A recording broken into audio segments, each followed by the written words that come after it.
Shalom Aleichem Rabbi Yisrael. We're back with Hachzik, a little bit of a different setting today. We're holding Mishnah Zion. Rabbi Lezer Ish Bar Toisa Omer Tenli Mishaloi Shad V'Shalach Shaloi. We'll read the whole Mishnah first. V'chein B'David Omer Ki Mimcha Kol Miyodcha Nosanu Lach.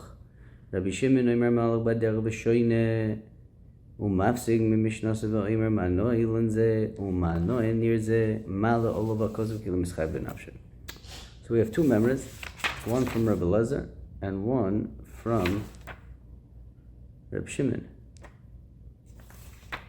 I'm not sure how they're connected, but Rabbi Lezer says, "Tein le mishaloi shata v'shalach shaloi." Give back to the Rabbeinu Shalom, Bekitzer. Everything we have is just a pikadon by us, and we should be happy to give it out to others. It's a big simcha for us. It's a big simcha for us to be nene from this what we have. Bechlal, it's not ours. It's a bikadon. And the Rebbeinu Shalom is allowing us to be nene while we're giving to others. So if you keep that in mind, it'll be easier to give because it's not yours to begin with. Rabbi Lezer ben Yehuda ish bar toisay mertevli mishalei zemedavar bein le'inyan gufay shaladam bein le'inyan mamoyna. Give from your koiches, from your abilities, and also from your mammon.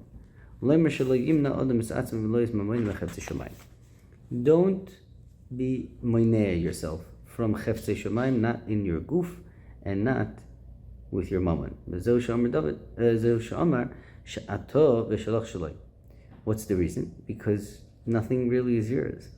Everything you are, your goof and your money, is all his. You're giving it from HaKadosh Baruch Hu. You have a Yisron. The Rebbeinu Shem gave it to you so that you can live. So you can take from that.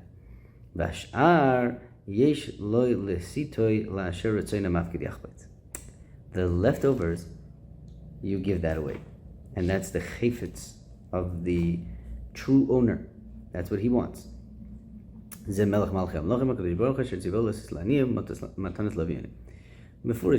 psukim, mefurish mitzvahs that we give to aniyim, and that's why you have what you have, or the extra from what you have. This is stam makor why not everybody is mechuyev ma'aser l'chura. It's only if you have. If you have leftovers, then that's part of the plan. If you don't have, you don't have. You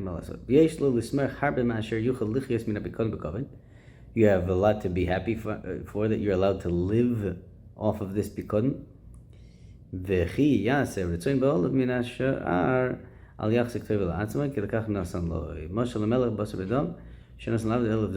$1,000. He's very happy with that. Very happy with his lot, and he's also very happy to do the tzibui of the melech. This just, me'inyan le'inyan b'oisa inyan, I think it's worth mentioning that this is the secret behind our avodas yomim le'roim. In yomim le'roim, we plea with the Rebbeinu Shalom, with the melech malchei amlachim, zochreinu l'chaim melech mancha elikim chai. Give us life, lemancha. We're part of your plan. Let us live in the palace. We will live in the palace, and we will wear royalty, and we will live the life of kings, of children of kings, if we are allowed into the palace, if we're doing the work of the palace, if we're working for the king. That's how parnasa works, l'chura. Give me parnasa. I will be an Eved Neman. I will distribute that money for you in the world. I am your ambassador. I am your shaliach. That's what's being said over here. And a person should be very proud of himself that he's living up to that responsibility. And he should be happy to give the money to where it belongs. He is a shaliach of the Rebbeinu Shalom. That's what's munach in this piece. Now, the English translation over here, I don't know if I don't know if the Rabbeinu Yonah is asking a question or making a statement. It's strange. In my Rabbeinu Yonah, there's a little bit of a question mark over here, and I can't, if it's really a question, I don't understand the question. The English that Hachzek gave out to us just, reads it along. I don't know I don't know. They don't make a question and answer out of it. So the Rabbeinu Yonah reads as follows. We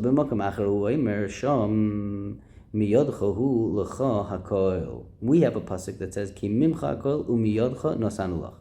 Everything is from you, and from your hand we gave you. Now, in another place it says, Miyodcha hu ulecha hakol. It seems to be the same pasuk, and that's how the English translation learns. It's basically the same pasuk.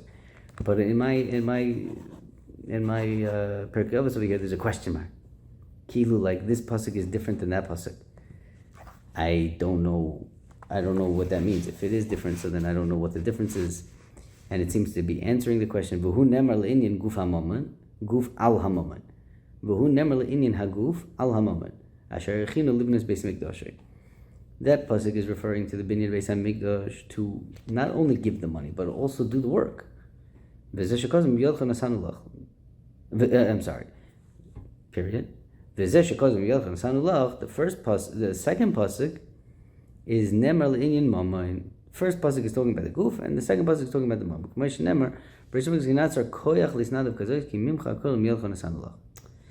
So it's not really a question. It's more like the beginning of the Rabbeinu Yonah. He said, "What's the raya?" Because mimcha kol mielcha nasanulach. And in another place in Dilim, okay, now we have a pshat. See, we're learning together. We have siyata d'shmaya, shechina shuri b'neim. Our shaila from yesterday. L'chura, I have a clear raya that it's true that this is shechina shuri b'neim because we just had an epiphany together. This is the pshat, right? The Rabbeinu Yonah starts off saying zemidaber bein le'inyan gufa bein le'inyan mamoinoi. How do you know? The pasuk that we see over here, Ki mimcha kol miyodcha nosanu lach, says the Rabbeinu Yonah, that's talking about inyan aguf. And where do I know inyan mammon? From the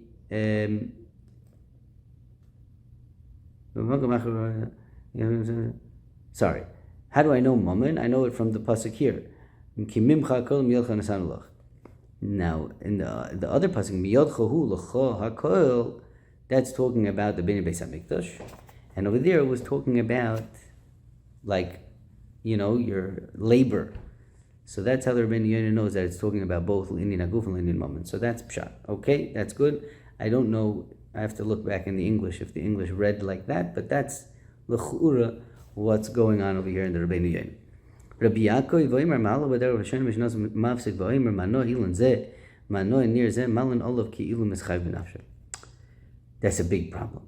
You're learning, so don't say ilan b'ma avorechecha. Don't say that. So now, I always have that kasha because that's a beautiful statement. That's a beautiful song, and that was a problem, right? But if you had that question, so then you suffer from the same thing I suffer from, which is Amaratzos 101, right? Because, I'll tell you a funny story. I was once thinking to myself, there's a song, I think Mordechai Ben David sings it, an English song, which, is very uplifting and, nice song, talking about Mashiach and Moshe Rabbeinu will lead us once again, all these nice things. And I don't remember my question, I don't remember what it was, but I was thinking about that. It was the first time I heard the song. I know, I'm not, I didn't grow up from, so these songs, I just learned them when I was 30, So I asked a friend of mine in the coffee room at work, I said to him, what does this mean, is it really, it doesn't fit with, Chazal, this song. So he smiled and he said to me, Mati, I try not to learn Torah from songs. I try to learn Torah from the Torah.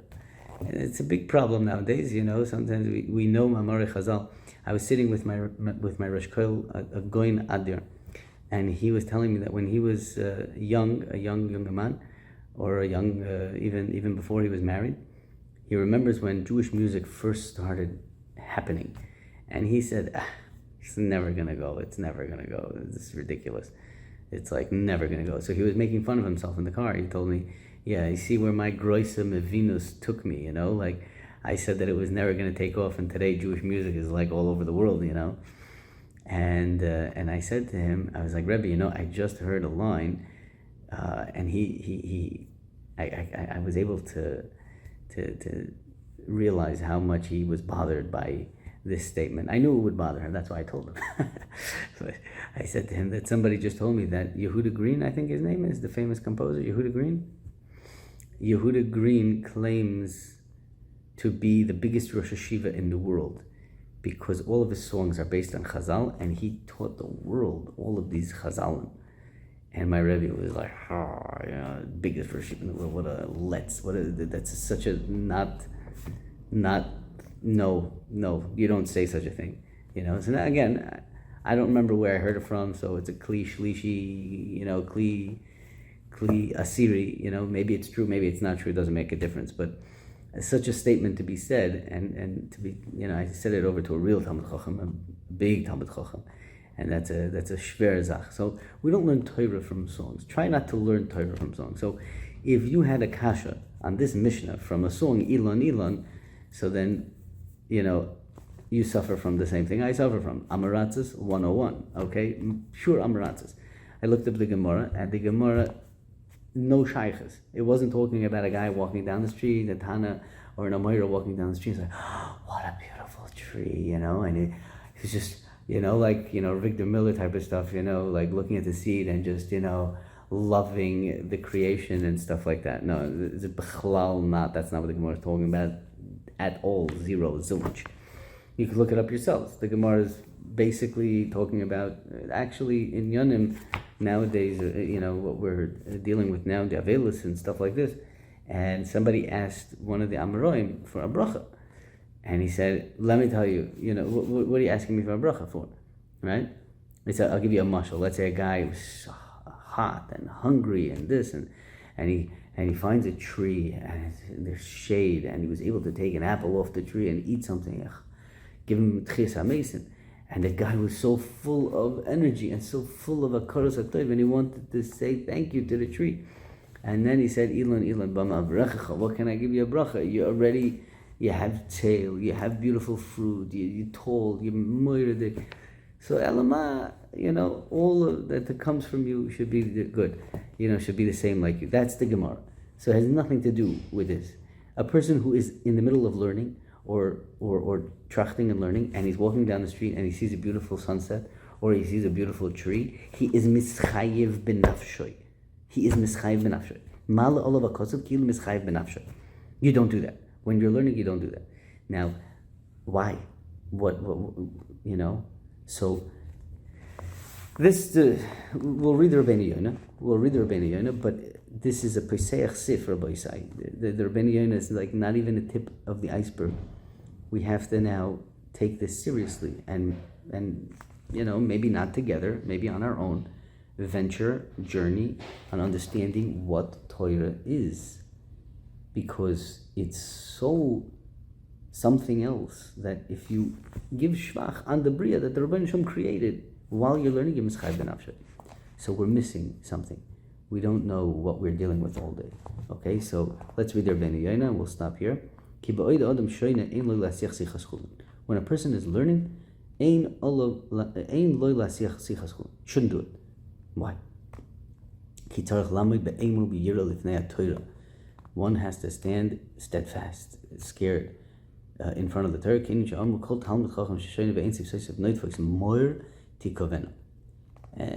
I don't know how to translate that, but it sounds pretty powerful. Well, you know, I don't have time to look it up right now, but I'm not sure what moir means. But maybe tomorrow I'll have some insight. I'll share that with you, or maybe you'll have insight. You'll share it with me. You are using, while you're learning, the keser of the Torah.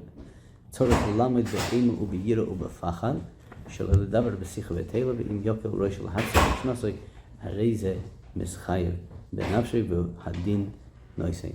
So that's enough for today. We'll see you again tomorrow, B'ez Hashem.